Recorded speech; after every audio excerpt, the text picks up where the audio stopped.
भजन तो भजन है, कुछ ना कुछ विशेष दे देता है। आपने सुना होगा बचपन में बड़े बुजुर्ग एक कहानी सुनाया करते थे कि एक गडरिया था।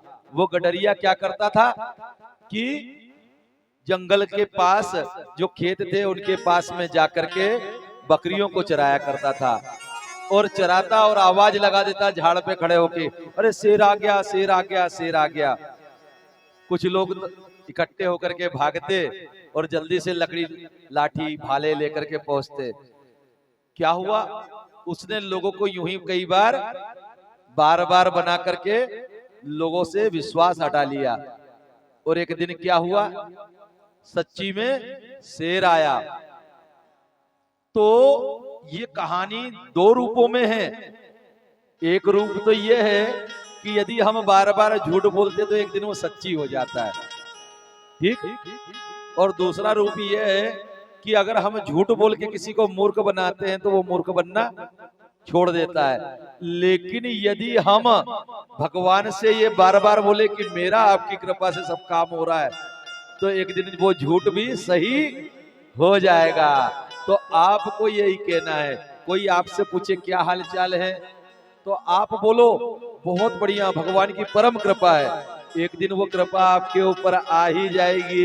वो कृपा कैसे आएगी हम देखते हैं कि वो कृपा कैसे आती है। क्या हुआ कि श्री हनुमान जी महाराज पहुंचे, विभीषण से भेंट हुई। ब्रह्म मुहूर्त का समय था।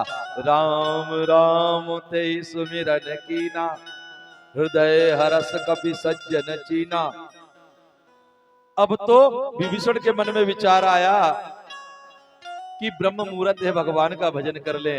वो राम राम राम राम कर रहा है। हनुमान जी सुनते हैं राम नाम की ध्वनि कि ये लंका निश्चर निकर निवासा।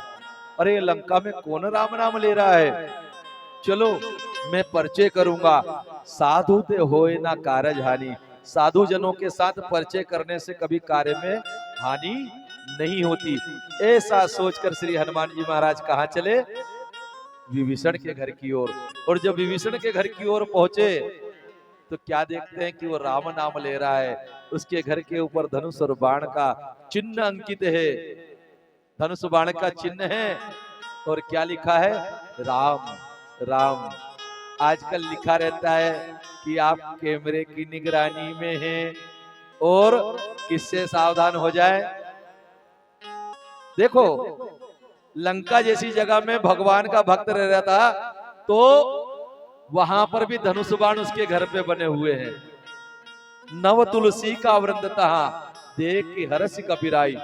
और क्या है, तुलसी का वृंद है। अभी तो घर में प्रवेश नहीं करा, बाहर ही है, बाहर ही तुलसी का वृंद दिख गया। और राम नाम अंकित अति सुंदर, अर्थात धनुष बाण के चिन्ह अंकित दिख गए। और हम जिस युग में रह रहे हैं, लंका में भी भगवान के नाम के चिन्ह हैं, लिखे हुए हैं।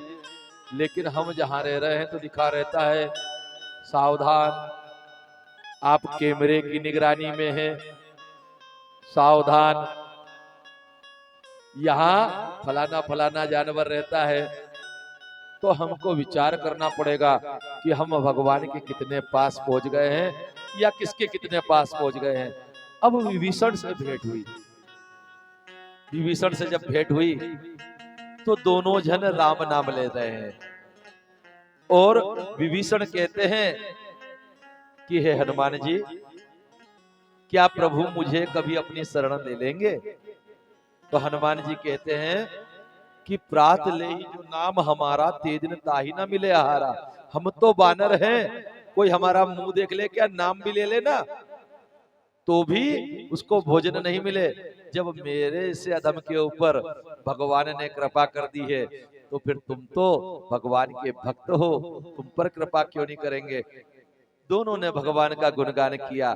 और जब भगवान का गुणगान होता है तो क्या होता है, जो गान सुनता है उसको और जो गान करता है उसको पावा अनिर्वाच्य विश्रामा। ऐसा विश्राम मिलता है जिसको मुंह से नहीं बखाना जा सकता, जिसको मुंह से नहीं कहा जा सकता, ऐसा विश्राम मिला। अब तो विभीषण ने सब चीज बताई कि अशोक वाटिका में भगवान श्री राम हैं, भगवान श्री राम की भार्या माता सीता है और वे वहां पर बंधनी की भांति रहती हैं, अर्थात बहुत सी राक्षसियां उनके ऊपर पहरा दिया करती हैं। हनुमान जी ने कहा भाई मुझे तो माता से मिलना है। जुगति विभीषण सकल सुनाई और चले पवन सुत विदा कराई। विभीषण ने जुगति सुना दी कि अब तुम वृक्ष के ऊपर से वृक्ष ही वृक्ष वहां तक पहुंच जाओ। और हनुमान जी महाराज वृक्षों के ऊपर वानर कुचाले मारते हुए कहां पहुंच गए? उस वृक्ष के ऊपर पहुंच गए जिसके नीचे सीता मैया बैठी थी। गोसाई बाबा उस दृश्य को अपनी वाणी में कहते हैं, उस भाव को समझने का प्रयास करना कि भगवान श्री राम से उनकी भार्या जो उनका अभिन्न अंग है, राम बाम दिशि जानकी, वो सीता माता कृषि तनु शीस जटाएक बैनी जपति हृदय रघुपति गुण सैनी। कैसा शरीर है? तो कृष्ण तनु, बिल्कुल दुबला शरीर हो गया है। कृष्ण तनु शीस जटाएक बैनी, और इतना दुबला शरीर हो गया है कि सर के बालों की चोटी तो भी मोटी दिख रही है। वो चोटी तब भी मोटी दिख रही है, लेकिन माता सीता का शरीर कृष्ण हो गया है, घास के जैसा सूख रहा है। कृष्ण तनु शीस जटाएक बैनी और जपति हृदय रघुपति गुण श्रेणी। निज पद नयन दिए मन राम पद कमल लीन। अपने नेत्रों से भगवान का ध्यान करते हुए, भगवान के चरणों का ध्यान करते हुए भूमि की तरफ देख रही हैं। इस प्रकार से अपने चरणों के थोड़े आगे, निज पद नयन दिए मन राम पद कमल लीन। लोगों को तो ये दिखता है कि खुद के चरण देख रही हैं, लेकिन उनके आंख कहाँ है? भगवान के चरणों में लगे हुए हैं। कौन से चरण? उन चरणों को देख रही हैं जो कपट मृग के पीछे गए थे। अंतिम बार भगवती ने वहीं पर भगवान के दर्शन करे थे। भगवान राम धनुष और बाण लेकर के जा रहे हैं और हिरण के पीछे चले, तो भगवान के जो चरण थे उनका दर्शन कर रही है। पूरे रामचरितमानस में पहली बार सीता जी ने राम जी को आदेश दिया था कि सुनहु देव रघुवीर कृपाला, यही मृग की अति सुंदर छाला, और सत्य संध कर बांधो तेहि आनहु चर्म कहति वे देहि। सीता जी ने क्या कहा? इस मृग की जो छाल है सोने के समान है, और इस छाल को लेकर के आ जाइए। और भगवान से उन्होंने स्वर्ण की छाल मांगी, और क्या हुआ? हुआ ये कि सोने की लंका में पहुंच गई। एक थोड़े से स्वर्ण की छाल को मांगा तो सोने की लंका दे दी। जरा विचार करें कि भगवान से वनवास मांगा और भरत के लिए राज सिंहासन मांगा, तो भगवान तो वन चले गए लेकिन राज सिंहासन भरत को दे दिया। और क्या हुआ कि लक्ष्मण जी जब रेखा खींच कर गए, तो रेखा खींचे तो एक और गलती कर दी। रावण को संत का वेशधारी देख करके सीता माता ने वो लक्ष्मण रेखा का उल्लंघन कर दिया। मेरी एक विनती है इस भारत भूमि की माताओं से, मैं हाथ जोड़कर बद्ध होकर के मातृ शक्तियों से निवेदन करता हूं कि किसी का वेश देख करके मर्यादा की उस लक्ष्मण रेखा को मत लांघना, जो लक्ष्मण रेखा लांघने के बाद मेरी मां सीता को लंका जाना पड़ा। माताओं से निवेदन है कि वेश संत का लेकर के रावण भी आता है, संत का वेश लेकर के आता है रावण, और संत का वेश देख करके कभी भी मर्यादा की सीमा का उल्लंघन मत कर जाना भैया। क्यों? क्योंकि आप तो संत समझोगे।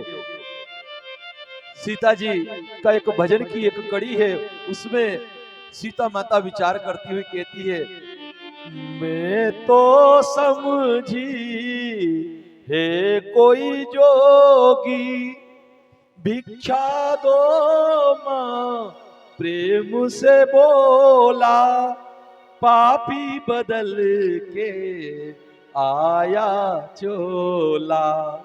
छलिए उस पापी रावण का समझ सकी छलना,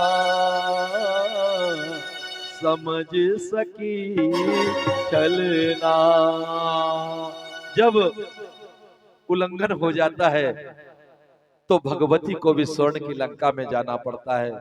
हनुमान जी महाराज अशोक वृक्ष के ऊपर चले गए और माँ सीता का दर्शन कर रहे हैं, प्रथम दर्शन कर रहे हैं। और उस दर्शन को करते समय कैसा दृश्य देख रहे हैं? कृष्ण तनुसी निज पद नयन दिए मन राम पद कमल लीन, और परम दुखी भा पवन सुत देखी जानकी दीन। जानकी मैया को दीन अवस्था में देख करके हनुमान जी को दुख नहीं, परम दुख होता है। परम दुख क्यों होता है? क्योंकि हनुमान जी उस अवस्था को जान पा रहे हैं, भगवान की दशा देख कर गए हैं और भगवती की दशा देख रहे हैं। लेकिन उसी समय की बात है, ब्रह्म मुहूर्त के समय रावण उठा और उठ करके कहां आ गया? तही अवसर रावण तहा आवा, और संग नारी बहु किए बनावा। बहुत सी नारियों को साथ लेकर के आया। कहां पर? अशोक वाटिका में। और बहु विधि खल सीत ही समझावा, शाम दाम भय भेद दिखावा। और क्या कहता है कि हे सीते, एक बार मेरी ओर देख लो, एक बार बिलो की ममोरा, तव अनुचर ही करहु पन मोरा। मैं मंदोदरी आदि रानियों को तेरी दासी बना दूंगा, केवल एक बार मेरी ओर देख ले। और धन्य है वो भारत भूमि की नारी, वो मां सीता की रावण जैसा बलवान भी सामने है और जो इतना वैभव उसके चरणों में डालने को तत्पर है। यहां तक कि अपनी महारानी मंदोदरी को दासी बनाने की बात करता है।